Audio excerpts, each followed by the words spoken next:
ನಮಸ್ತೆ ಮಿತ್ರರೇ. ಯಾವಾಗಲೂ ಉಪ್ಪಿನಂತೆ ನಮ್ಮ ವ್ಯಕ್ತಿತ್ವ ಇರಬೇಕಂತೆ. ಉಪ್ಪನ್ನು ಹಾಕಿದ್ರೂ ಅದರ ಅಸ್ತಿತ್ವ ಯಾವುದೇ ಒಂದು ಪದಾರ್ಥದಲ್ಲಿ ಗೊತ್ತಾಗುವುದಿಲ್ಲ. ಹಾಗಿರುವಾಗ ಉಪ್ಪು ಇಲ್ಲದೆ ಯಾವ ವಸ್ತುವು ರುಚಿಸುವುದಿಲ್ಲ. ಹಾಗಾದರೆ ಉಪ್ಪಿಗೊಂದು ಯಾವ ಒಂದು ಶ್ರೇಷ್ಠ ವ್ಯಕ್ತಿತ್ವ ಅಥವಾ ಅಸ್ತಿತ್ವ ಉಂಟು ಹೇಳಿ ನಮಗೆ ಗೊತ್ತಾಗ್ತದೆ.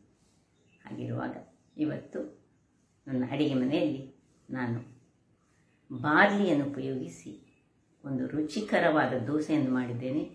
ಮಸಾಲೆ ದೋಸೆ ಹಾಗೆಯೇ ಬಹಳ ರುಚಿಕರವಾಗಿರ್ತದೆ. ಇಲ್ಲಿ ನಾನು ಅಕ್ಕಿ ಆಗಲಿ ರವೆ ಆಗಲಿ ಯಾವುದನ್ನು ಉಪಯೋಗಿಸಿಲ್ಲ. ಹಾಗಾದರೆ ಈ ಬಾರ್ಲಿಯ ಆರೋಗ್ಯಕರವಾದ ದೋಸೆಯನ್ನು ಹೇಗೆ ಮಾಡುವುದು ಎಂದು ನೋಡುವ ಮೊದಲು ಯಾರೆಲ್ಲ ನನ್ನ ಚಾನಲನ್ನು ನೋಡ್ತಿದ್ದೀರಿ, ಯಾರೆಲ್ಲ ಇನ್ನೂ ಸಬ್ಸ್ಕ್ರೈಬ್ ಮಾಡಿಲ್ಲ, ದಯವಿಟ್ಟು ಸಬ್ಸ್ಕ್ರೈಬ್ ಮಾಡಿ ಸಪೋರ್ಟ್ ಮಾಡಿ ಅಂತ ಹೇಳುತ್ತಾ ಬನ್ನಿ ಈ ಒಂದು ರುಚಿಕರವಾದ ಆರೋಗ್ಯಕರವಾದ ಬಾರ್ಲಿಯಿಂದ ಮಾಡಿದಂತಹ ದೋಸೆಯನ್ನು ಹೇಗೆ ಮಾಡುವುದು ಎಂದು ನೋಡೋಣ. ಮಿತ್ರರೇ, ಇವತ್ತು ಈ ಬಾರ್ಲಿಯನ್ನು ಉಪಯೋಗಿಸಿ ನಾವೊಂದು ಬಹಳ ರುಚಿಕರವಾದ ಹಾಗೂ ಹೆಲ್ದಿಯಾದ ದೋಸೆ ಮಾಡುವ. ಈ ಬಾರ್ಲಿಯನ್ನು ನಾನು 6 ಗಂಟೆಗಳ ಕಾಲ ನೆನೆಸಿಟ್ಟುಕೊಂಡಿದ್ದೇನೆ. 6 ರಿಂದ 8 ಗಂಟೆ ನೆನೆಸಿಟ್ಕೊಳ್ಬೋದು. ನಿಮಗೆ ಗೊತ್ತಿರುವ ಹಾಗೆ ಬಾರ್ಲಿ ಆರೋಗ್ಯಕ್ಕಂತೂ ಬಹಳ ಒಳ್ಳೆಯದು. ಬಾರ್ಲಿಯ ಗಂಜಿಯನ್ನು ತುಂಬ ಹೆಲ್ತ್ ಪ್ರಾಬ್ಲಮ್ ಕೆಲವೆಲ್ಲ ಇರುವವರು, ಅಂದರೆ ಯೂರಿನರಿ ಪ್ರಾಬ್ಲಮ್ ಇರುವವರು ಬಾರ್ಲಿಯ ಗಂಜಿ ನೀರು ಮಾಡಿ ಕುಡಿತಾರೆ. ಹಾಗಿರುವಾಗ ಈ ಬಾರ್ಲಿಯಿಂದ ಇವತ್ತು ನಾವು ಒಂದು ದೋಸೆ ಮಾಡೋಣ. ಈ ಒಂದು ಗ್ಲಾಸಿನಲ್ಲಿ ನಾನು 2 ಲೋಟಗಳಷ್ಟು ಬಾರ್ಲಿ ತೆಗೆದುಕೊಂಡ್ರೆ 1 ಲೋಟದಷ್ಟು ಉದ್ದಿನ ಬೇಳೆಯನ್ನು ತೆಗೆದುಕೊಂಡಿದ್ದೇನೆ. ಅದರೊಟ್ಟಿಗೆ 1 ಚಮಚದಷ್ಟು ನಾನು ಮೆಂತೆಯನ್ನು 6 ಗಂಟೆಗಳ ಕಾಲ, ಎರಡನ್ನು 6 ಗಂಟೆಗಳ ಕಾಲ ನೆನೆಸಿಟ್ಟುಕೊಂಡಿದ್ದೇನೆ. ಈಗ ಇಲ್ಲಿ ಇದೇ ಇದರಲ್ಲಿ 1 ಲೋಟದಷ್ಟು ನಾನು ತೆಳು ಅವಲಕ್ಕಿಯನ್ನು ತೆಗೆದುಕೊಂಡಿದ್ದೇನೆ. ನೀವು ದಪ್ಪ ಅವಲಕ್ಕಿ ತೆಗೆದುಕೊಳ್ಳೋದಾದ್ರೆ ಬೇಗವೇ 2-3 ಗಂಟೆಗಳ ಕಾಲ ನೆನೆಸಿಡಿ. ಇದೀಗ ನಾನು ಈಗೀಗ ಇದನ್ನು ಚೆನ್ನಾಗಿ ತೊಳೆದುಕೊಂಡು ನೀರು ಹಾಕಿ ತೊಳಿತೇನೆ. ತೊಳೆದು ಇದರ ನೀರನ್ನು ತೆಗೆದು ಮತ್ತೆ ನಾನೀಗ ಗ್ರೈಂಡ್ ಮಾಡುವಾಗ ಹಾಕೊಳ್ತೇನೆ. ಈಗ ಸುರಿದಿದ್ರ ನೀರನ್ನು ನಾವು ತೆಗೆದುಕೊಳ್ಳೋಣ. ನೋಡಿ, ಹೀಗೆ ಇದರಲ್ಲಿ ತುಂಬಾ ಕಸ ಇರ್ತದಲ್ಲ ಹೆಚ್ಚಾಗಿ, ಅದರಿಂದಾಗಿ ಸುರಿಗೊಮ್ಮೆ ಕ್ಲೀನ್ ಮಾಡಿಕೊಳ್ಬೇಕು. 1-2 ಸರ್ತಿ ಬಾರಿ ಬೇಕಿದ್ದು ಸಹ ಕ್ಲೀನ್ ಮಾಡ್ಕೊಳ್ಬಹುದು. ಯಾಕೆ ಹೇಳಿದ್ರೆ ಈಗಿನ ಬರುವ ಅವಲಕ್ಕಿಯಲ್ಲಿ ಸ್ವಲ್ಪ ಕೊಳೆ ಜಾಸ್ತಿ ಇರುವುದು. ಹೀಗೆ ಮಾಡಿ ಇದರ ನೀರನ್ನು ತೆಗೆದಿಟ್ಟರೆ ಆಯಿತು. ಇನ್ನು ಇವುಗಳೆಲ್ಲವನ್ನು ಒಂದು ಮಿಕ್ಸಿ ಜಾರಿಗೆ ಸುರಿಗೆ ಬಾರ್ಲಿಯನ್ನು ಹಾಕೊಂಡು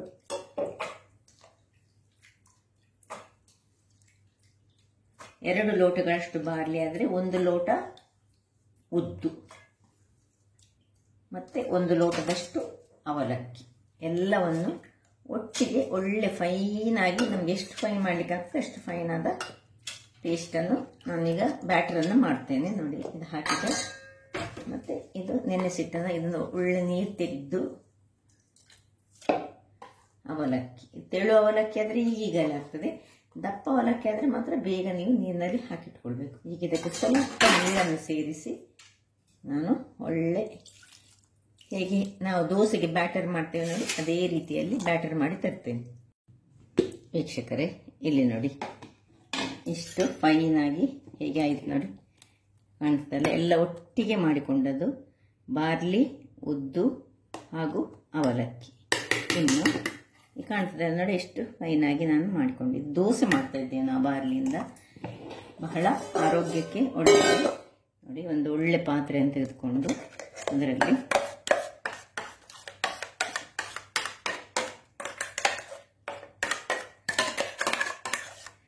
ಎಲ್ಲ ಹಾಕೊಂಡು ಇದಕ್ಕೆ ಉಪ್ಪು ಸಹ ಈಗಲೇ ಹಾಕೊಳ್ಳೋದು. ಉಪ್ಪನ್ನು ಸಹ ಮೊದಲೇ ರಾತ್ರಿ ಹಾಕೊಂಡು ಇದಕ್ಕೆ ಸ್ವಲ್ಪ ನೀರು ಹಾಕೊಳ್ಳೋಣ.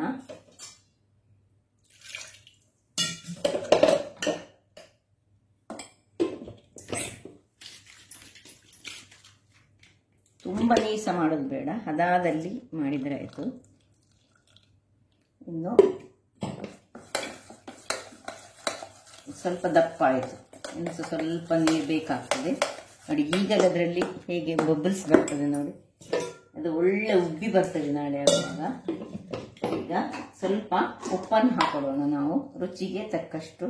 ನೋಡಿ, ಒಂದಿಷ್ಟು ಉಪ್ಪನ್ನು ಹಾಕೊಳ್ತಿದ್ದೇನೆ ನಾನು. ಸ್ವಲ್ಪ ನೀರನ್ನು ಪುನಃ, ಯಾಕೆಂದರೆ ತುಂಬ ದಪ್ಪ ಸಹ ಬೇಡ, ನಾವೇನು ಇಡ್ಲಿ ಎಲ್ಲ ಮಾಡೋದು, ನಿಮಗೆ ಗೊತ್ತಿರೋ ಹಾಗೆ. ನಾವು ಹೇಗೆ ದೋಸೆಗೆ ನಾವು ಅಕ್ಕಿಯಿಂದ ಮಾಡ್ತೇವಲ್ಲ, ಅಕ್ಕಿ ಹಿಟ್ಟಿನ ದೋಸೆ ಹೇಗೆ ಮಾಡ್ತೇವೆ, ಅಥವಾ ಅಕ್ಕಿಯ ದೋಸೆಯನ್ನು ಗ್ರೈಂಡ್ ಮಾಡಿ ಹೇಗೆ ಮಾಡ್ತೇವೆ ಹಾಗೆ ನೋಡಿ. ಇದನ್ನು ಸ್ವಲ್ಪ ಹೀಗೆ ಒಳ್ಳೆ ಉಪ್ಪು ಹಾಕಿ ಸ್ವಲ್ಪ ತಿರುಗಿಸ್ಕೊಳ್ಬೇಕು.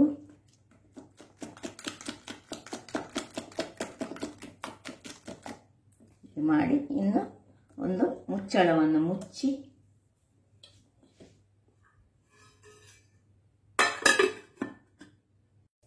ಒಂದು ಬಟ್ಟೆಯನ್ನು ಕಟ್ಟಿ ಹೀಗೆ.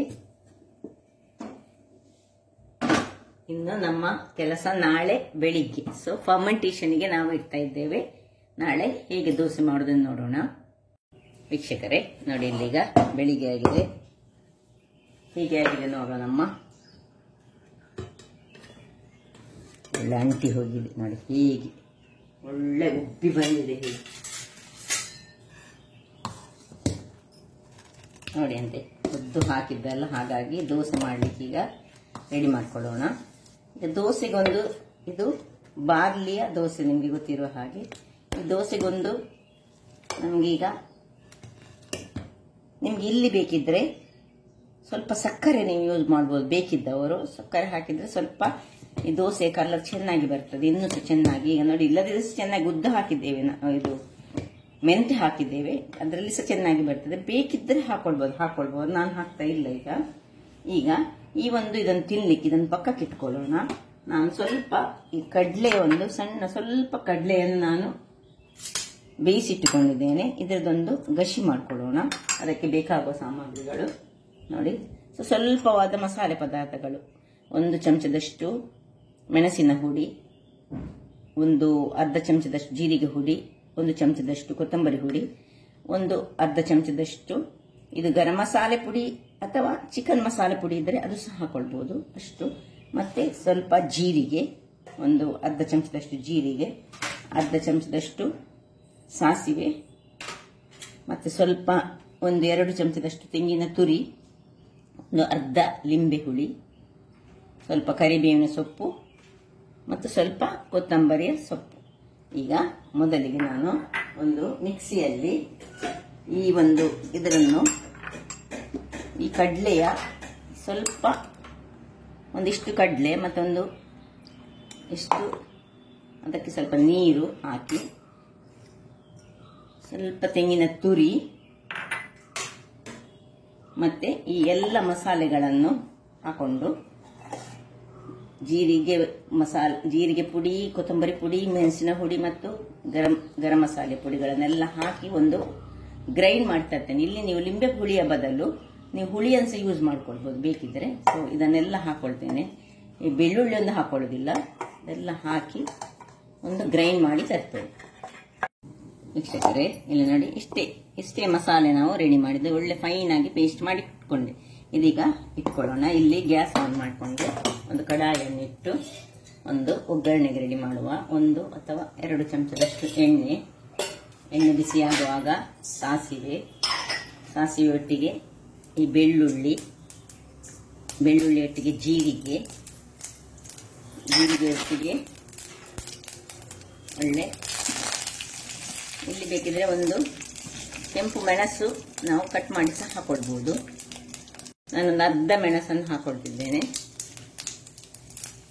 ಇನ್ನು ಸ್ವಲ್ಪ ಕೊತ್ತಂಬರಿ ಸೊಪ್ಪಿನ ದಂಟಿದ್ರೆ ಸಹ ಇಲ್ಲಿ ಹಾಕೊಳ್ಬಹುದು ನೀವು.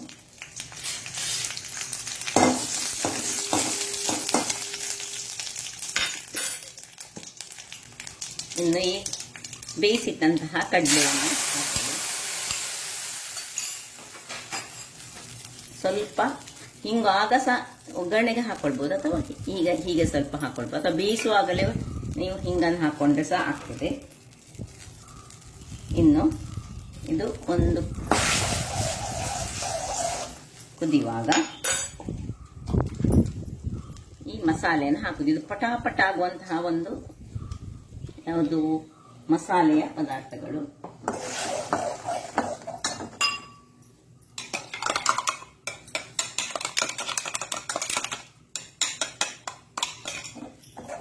ನೀರನ್ನು ಹಾಕೋಣ. ಇದಕ್ಕೆ ನೀರನ್ನು ಹಾಕಿ ಸ್ವಲ್ಪ ಇದು ದಪ್ಪದಲ್ಲಿ ಬರಬೇಕು, ತುಂಬಾ ನೀರು ಹಾಕೊಳ್ಳಿ. ದೋಸೆಯನ್ನು ತಿನ್ಲಿಕ್ಕೆ ಈ ಬಾರ್ಲಿಯ ದೋಸೆಗೆ ಇದೆಲ್ಲ ಒಳ್ಳೆದಾಗ್ತದೆ. ಯಾವುದೇ ಕಾಳಿನಿಂದ ಸಹ ಮಾಡ್ಬೋದು. ಈಗ ನನ್ನ ಹತ್ರ ಕಡಲೆಕಾಳು ಬೇಯಿಸಿದ್ದಿತ್ತು, ಅದಕ್ಕೆ ಹಾಕಿದ್ದೇನೆ. ಸ್ವಲ್ಪ ಈಗ ಉಪ್ಪು ಹಾಕೊಳ್ಳೋಣ.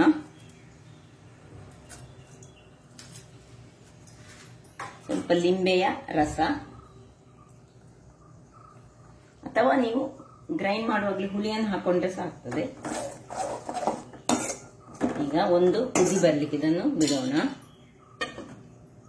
ವೀಕ್ಷಕರೇ, ಇಲ್ಲಿ ನೋಡಿ ಒಳ್ಳೆ ಕುದಿ ಬರ್ತಾ ಉಂಟು. ಈಗ ನಾವು ಇದನ್ನು ಉಪ್ಪೆಲ್ಲ ಚೆಕ್ ಮಾಡಿಕೊಳ್ಳೋಣ. ಇದು ಸ್ವಲ್ಪದಲ್ಲಿ ಮಾಡಿ, ನೀವು ಬೇಕು ತುಂಬಾ ಪ್ರಮಾಣದಲ್ಲಿ ಮಾಡಬಹುದು. ಏನಿದಕ್ಕೆ ಹೆಚ್ಚಿನ ಇದು ಇಲ್ಲ, ಸ್ಲೋ ಆಗಾಗಲೇ ಮಾಡುವಂತ. ಒಂದು ರಾತ್ರಿ ಬೇಯಿಸಿಟ್ಕೊಂಡ್ರೆ ಆಯ್ತು. ಉಪ್ಪೆಲ್ಲ ಹೇಗೆ ಉಂಟಂತ ನೋಡಿಕೊಂಡು ಈಗ ಕೊನೆಗೆ ಕೊತ್ತಂಬರಿ ಸೊಪ್ಪನ್ನು ಸ್ವಲ್ಪ ಹಾಕೊಳ್ಳೋಣ. ಆಯ್ತು, ನಮ್ಮ ಬಾರ್ಲಿಯ ದೋಸೆಗೆ ಕರಿ ಸಿದ್ಧವಾಗಿದೆ. ಇದನ್ನು ನೋಡಿ ನಾನು ಇದಕ್ಕೆ ಹಾಕೊಳ್ತಿದ್ದೇನೆ. ಇದನ್ನ ಆಫ್ ಮಾಡ್ಕೊಳ್ಳೋದಿಲ್ಲ, ಇದರಲ್ಲೇ ನಾನು ಈ ಒಂದು ಕಾವಲಿ ಅಂತ ಇಟ್ಕೊಳ್ತಿದ್ದೇನೆ. ಇದನ್ನು ಇಲ್ಲಿ ಶಿಫ್ಟ್ ಮಾಡೋಣ. ಕಾವಲಿ ಬಿಸಿಯಾಗಲಿ. ಕಾವಲಿ ಬಿಸಿಯಾಗುವಾಗ ಇನ್ನೀಗ ನಾವು ದೋಸೆಯನ್ನು ಹೊಯ್ಯೋಣ. ಕಾವಲಿ ಬಿಸಿಯಾದ ಕೂಡಲೇ ಇದನ್ನು ಚೆನ್ನಾಗಿ ಹೀಗೆ ತಿರುಗಿಸಿಕೊಂಡು ಒಂದು ಸೌಟಿನಷ್ಟು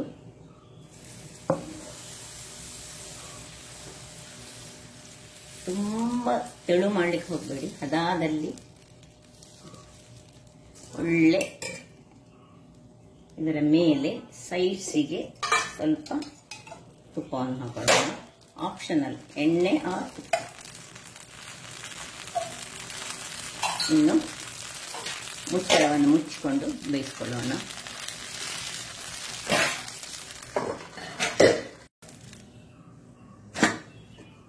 ಈಗ ಇನ್ನೊಂದು ಅದೇ ಪ್ರೊಸೀಜರ್ ಅಲ್ಲಿ ಮಾಡ್ಕೊಳ್ಳೋಣ.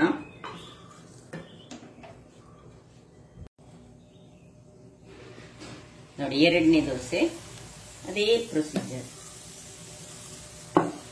ತುಂಬಾ ತೆಳು ಮಾಡ್ಲಿಕ್ಕೆ ಹೋಗಬಾರ್ದು, ಅದಾದಲ್ಲಿ ಇರಬೇಕು. ಯಾಕೆಂದ್ರೆ ಇದು ಬಾರ್ಲಿಯ ದೋಸೆ ಆದ್ರಿಂದಾಗಿ ಇದು ನಾವು ಜಾಗ್ರತೆಯಲ್ಲಿ ಮಾಡಬೇಕು. ಸ್ವಲ್ಪ ಹೋಲ್ ಬಂದ ಮೇಲೆ ಅದಕ್ಕೆ ತುಪ್ಪ ಅಥವಾ ಎಣ್ಣೆಯನ್ನು ನಾವು ಹಾಕೊಳ್ಳೋಣ.